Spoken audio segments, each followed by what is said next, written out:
আজকে অষ্টম তারাবি, অষ্টম না নবম, নবম তারাবি না? হ্যাঁ। আলহামদুলিল্লাহ, আল্লাহ পাকের অশেষ মেহেরবানি, আল্লাহ তাআলা আমাদেরকে আজকে নবম তারাবি তে উপস্থিত হওয়ার তৌফিক দান করেছেন। সকলে বলে আলহামদুলিল্লাহ। আজকে আমরা 12 নম্বর পারা পড়া হবে। আজকে 12 নম্বর পারা সূরা হুদের থেকে শুরু হবে। সূরা হুদ এবং সূরা ইউসুফের 52 নম্বর আয়াত থেকে পড়া হবে। সূরা হুদের 6 নম্বর আয়াত আল্লাহ তাআলা বলেন, ওমা মিন দাব্বাতিন ফিল আরদি ইল্লা আলাল্লাহি রিজকুহা। জমিনে বিচরণশীল যত প্রাণী আছে সমস্ত কিছুর রিজিক আল্লাহর জিম্মায়। ওয়া ইয়ালামু মুস্তাকাররাহা ওয়া মুস্তাওদাআহা। আল্লাহ বলেন, জমিনের উপরে যে প্রাণীগুলো আছে এগুলো আমি জানি, জমিনের নিচে যারা আছে সেটাও আমি জানি। আমরা তো দেখতেছি খালি জমিনের উপরে যারা রিজিক পাইতেছে তারা, জমিনের নিচেও অসংখ্য মাখলুকাত রয়ে গেছে, ছোট ছোট কীট পতঙ্গ আছে মাটির নিচে, এদেরকেও যথাসময়ে আল্লাহ তাআলা রিজিক পৌঁছাইতেছেন।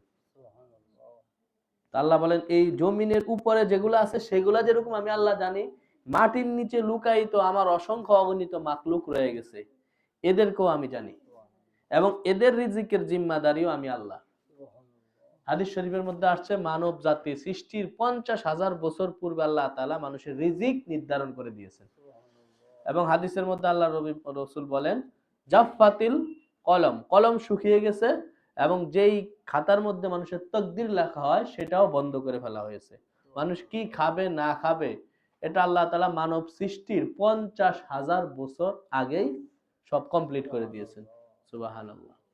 এজন্য আমরা পড়ি না ইমানে মুফাসসালের মধ্যে, বিকদরিহি শাররিহি ওয়া বিল কদরি খায়রিহি ওয়া শাররিহি মিনাল্লাহি তাআলা। তাকদীরের উপর আমরা বিশ্বাস করি, ভালো মন্দ সব আল্লাহর পক্ষ থেকে হয়।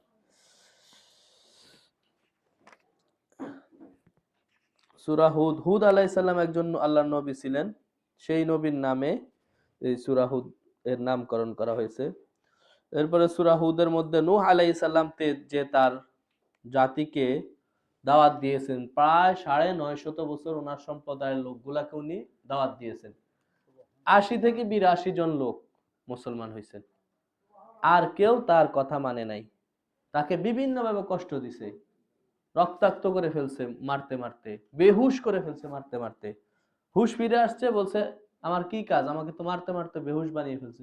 বলছে আগে যেই কাজ করতেন সেই একই কাজ মানুষদেরকে দাওয়াত দিতে থাকেন। قالوا يا نوح قد جادلتنا فأكثرت جدالنا فأتنا بما تعدنا إن كنت من الصادقين। পরিশেষে তার কওমের লোকেরা বলল যে, হে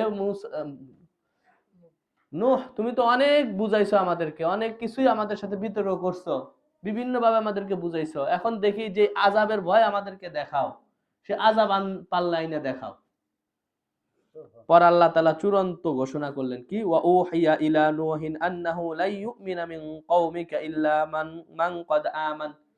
নূহ, তোমার সম্প্রদায়ের যে 80-82 জন ঈমান আনছে, আর কারো ঈমান নসিব হবে না। ফালা তাবতাইস, তুমি নিরাশ হয়ো না, পেরেশান হয়ো না। বিমা কানু ইয়াফালুন ওয়াসনাইল ফুলকা বিআয়ুনিনা, তুমি এখন একটা নৌকা বানাও, অচিরেই এমন এক বন্যা আসবে যে বন্যা আমি সবাইকে ধ্বংস করে দেব, সুতরাং একটা নৌকা বানাও, ঈমানদারদেরকে সেখানে তুলে নাও। ওয়ালা তুখাতিবনি ফিল্লাযিনা যালামু, জালিমদের ব্যাপারে এখন আর আমার কাছে কোনো দরখাস্ত করো না, আমার এই ফয়সালা হয়ে গেছে, সবাইকে ধ্বংস করে দিব। আদম আলাইহিস সালামের পরে পৃথিবীতে এই প্রথম সমস্ত মানুষ ধ্বংস হয়, শুধু 80 থেকে 82 জন ঈমানদার ছাড়া। ইন্নাহুম মুগরাকুন, এরা সবাই ডুবে মরবে, এমন বন্যা হবে এরা সবাই মরে যাবে। এবং এর ভিতরে আরো শিক্ষণীয় আছে যে ওনার ছেলে কেনানও ছিল। সর্বশেষ যখন নৌকায় উনি উঠে গেলেন, ওয়ানাদা নূহুন ইবনাহু, নূহ আলাইহিস সালাম তার ছেলেকে ডাকলেন, ওয়া কানা ফি মা'জিলিন ইয়া বুনাইয়ার কাম মা'না, সে ছিল ঈমানদার থেকে দূরে, ওই কাফেরদের দলে ছিল। বলছে, বাবা তুমি আজকে আমার নৌকায় উঠে যাও, ওয়ালা তাকুম মা'আল কাফিরিন, কাফেরদের সাথে থেকো না, আমাদের নৌকা আজকে উঠে যাও। তখন দেখেন তার ছেলে কেনান কি উত্তর দিছে, বলতেছে ক্বালা সাআওয়ি ইলা জাবালি ইয়াসিমুনি মিনাল মা, যে ওই যে বড় বড় পাহাড় দেখতেছো না, আমি ওই পাহাড়ের উপরে গিয়ে আত্মগোপন করব, ওই পাহাড়ে তোমার রবের বৃষ্টির পানি বন্যার পানি পৌঁছতে পারবে না। নাউজুবিল্লাহি মিন যালিক, এইভাবে বলতেছে। তো নূহ আলাইহিস সালাম তখন ছেলেকে বুঝাইতেছেন, শেষ জীবনের শেষ বুঝানি, লা আসিমাল ইয়াউমা মিন আমরিল্লাহি ইল্লা মান রাহিম, আজকে আল্লাহর আদেশ থেকে কেউ বাঁচাতে পারবে না আল্লাহ ছাড়া। এইভাবে বলতেছে, আর ছেলেকে বলতেছেন যে উঠা যাও, আমাদের নৌকা বাইচা যাবা, ঈমান আই না, উঠা যাও, ঈমান আনো পরে উঠা যাও। বলছেন না, আমি ওই পাহাড়ে গিয়ে দাঁড়াবো, পাহাড়ের উপরে এত উঁচায় তো পানি বুঝতে পারবে না। এইভাবে কথোপকথন চলতেছে। ফাহালা বাইনাহুমাল মাউজু ফাকানা মিনাল মুগরাকিন, এমন সময় বিশাল বড় এক পানির ঢেউ এসে পিতা পুত্রের মাঝে প্রতিবন্ধক হয়ে গেছে, সে পানির অতল গহ্বরে চলে গেছে। কাফের হালতেই তার ইন্তেকাল হয়ে যায়, নূহ আলাইহিস সালামের ছেলে। পরে উনি দোয়া করতেছেন, আল্লাহ আমার ছেলেকে মাফ করে দেন। আল্লাহ বলছেন না, খবরদার, সে ঈমান নিয়ে মরতে পারে নাই, সুতরাং তার জন্য দোয়া করবা না। তোমার পরিবার সে না, তোমার পরিবার হচ্ছে ওই যে ৮০-৮২ জন ঈমান আনছে, তারা তোমার পরিবারের অন্তর্ভুক্ত। ঈমানদাররা তোমার পরিবার, সে কাফের, সে তোমার পরিবারের অন্তর্ভুক্ত না, যদিও সে তোমার ওরজার সন্তান। আল্লাহ তাআলা নিষেধ করে দিয়েছেন। পরে উনি আর দোয়া বন্ধ করে দিয়েছেন যে না, এর জন্য দোয়া করা যাবে না। তো তারা নূহ আলাইহিস সালামের কথা মানে নাই, এই জন্য আল্লাহ তাআলা ওনাকে, ওনার পুরা সম্প্রদায়কে ধ্বংস করে দিয়েছেন। সূরা হুদের ১১৭ নাম্বার আয়াতে আছে, ওমা কানা রাব্বুকা লিয়ুহলিকাল কুরা বিযুলমিন ওয়া আহলুহা মুসলিহুন, আল্লাহ তাআলা তোমার রব কোন সম্প্রদায়কে অন্যায়ভাবে ধ্বংস করেন না। ওয়া আহলুহা মুসলিহুন, তারা ভালো লোক। আল্লাহ তাআলা ভূমিকম্প দিয়ে ধ্বংস করে দিচ্ছেন, কোন আযাব দিয়ে ধ্বংস করে দিচ্ছেন, এরকম পৃথিবীর ইতিহাসে একটাও নাই যে সব মানুষ ভালো, হঠাৎ কোন একটা আযাব এসে ধ্বংস হয়ে গেছে, মানুষ সব মারা গেছে মহামারী হয়ে। না, আল্লাহ বলেন এরকম কখনো আমি করি না, যে ভালো লোকদের উপর আমার আযাব কখনো আসে না। এরপর আল্লাহ বলতেছেন, ওয়ালাউ শাআ রাব্বুকা লাজাআলান নাসা উম্মাতাও ওয়াহিদা, আমি যদি চাইতাম সমস্ত মানুষকে এক জাতিতে পরিণত করতে পারতাম, মুসলমান সবাইকে ইচ্ছা করলে আমি মুসলমান বানাইতে পারতাম, কিন্তু আমি জোর করে কাউকে ইসলামের মধ্যে আনি না। আনুলজিমুকুমুহা ওয়া আনতুম লাহা কারিহুন, আমি কি জোর করে তোমাদেরকে আনতে চাইবো যেটা তোমরা অপছন্দ করো? আরেক আয়াতে আছে আল্লাহ তাআলা বলেছেন, আমি দুই রাস্তা দেখাইছি, ওয়ালা কাদ হাদাইনা নাজদাইন, আমি তাকে দুইটা রাস্তা দেখায় দিছি, একটা ভালো রাস্তা, একটা খারাপ রাস্তা। এখন যে যে রাস্তায় চলতে চাও, আমি সাময়িকভাবে তাকে চলার ক্ষমতা দিয়ে দিছি। এরপরে সূরা ইউসুফ আজকে পড়া হবে। সূরা ইউসুফ, ইয়াকুব আলাইহিস সালামের 13 জন ছেলে ছিল, এক ঘরের 2 জন ইউসুফ আর বানিয়ামিন, এরা ছিল এক ঘরের, আর আরেক ঘরে ছিল 11 জন, আর ইউসুফ আর বানিয়ামিন এরা এক ঘরে, আর 11 জন আরেক ঘরে। তো আল্লাহ তাআলার পক্ষ থেকে ইয়াকুব আলাইহিস সালাম জানতে পারছেন যে ইউসুফ নবী হবে ভবিষ্যতে, এজন্য তিনি ইউসুফ আলাইহিস সালামকে সবসময় কাছে কাছে রাখতেন এবং খুব আদর করতেন, যেহেতু ভবিষ্যতে সে নবী হবে। ইয়াকুব আলাইহিস সালাম নিজেও নবী, আর সেও ভবিষ্যতে নবী হবে, এটা জানতে পেরে উনি ইউসুফ আলাইহিস সালামকে খুব আদর করতেন, সবসময় চোখে চোখে রাখতেন। 11 ভাইয়ের এটা তাদের হয় নাই। তারা চিন্তা করলো যে আমাদের এই ইউসুফের প্রতি আমাদের আব্বার বেশি মায়া, একেই হত্যা করা লাগবে। তো আব্বাকে বলে একদিন নিয়ে গেছে, নিয়ে হত্যা করতে চাইছে। তো বড় ভাই বলছে না, আমাদেরই তো ভাই, হত্যা করো না, কূপে ফেলে দাও।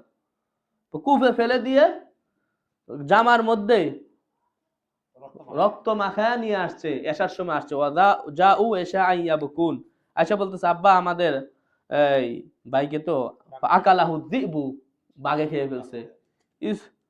তো তাফসীরের মধ্যে আসছে তারা একটা বাঘও ধরে নিয়ে আসছিল। ইয়াকুব আলাইহিস সালাম বাঘকে জিজ্ঞাসা করছে, তুই কি আমার ছেলেকে খাইছস? বাঘ বলছে না, আমি কেন আপনার ছেলেকে খাবো, এরা আমি যাইতেছি আমার কাজে, আমাকে ধরে নিয়ে আসছে। বাঘের সাথে নবীর কথোপকথন হয়েছে। তো এখন ওখানে তো 11 ছেলে যুবক, আর উনি একা বয়স্ক। তো উনি বলছেন, ইন্নামা আশকু বাসি ওয়া হুজনি ইলাল্লাহ, আমি আমার সব অভিযোগ আল্লাহর কাছে দিয়ে দিলাম, তোমাদের কাছে ফাসবরুন জামিল, আমি আল্লাহর কাছে সবর করতেছি।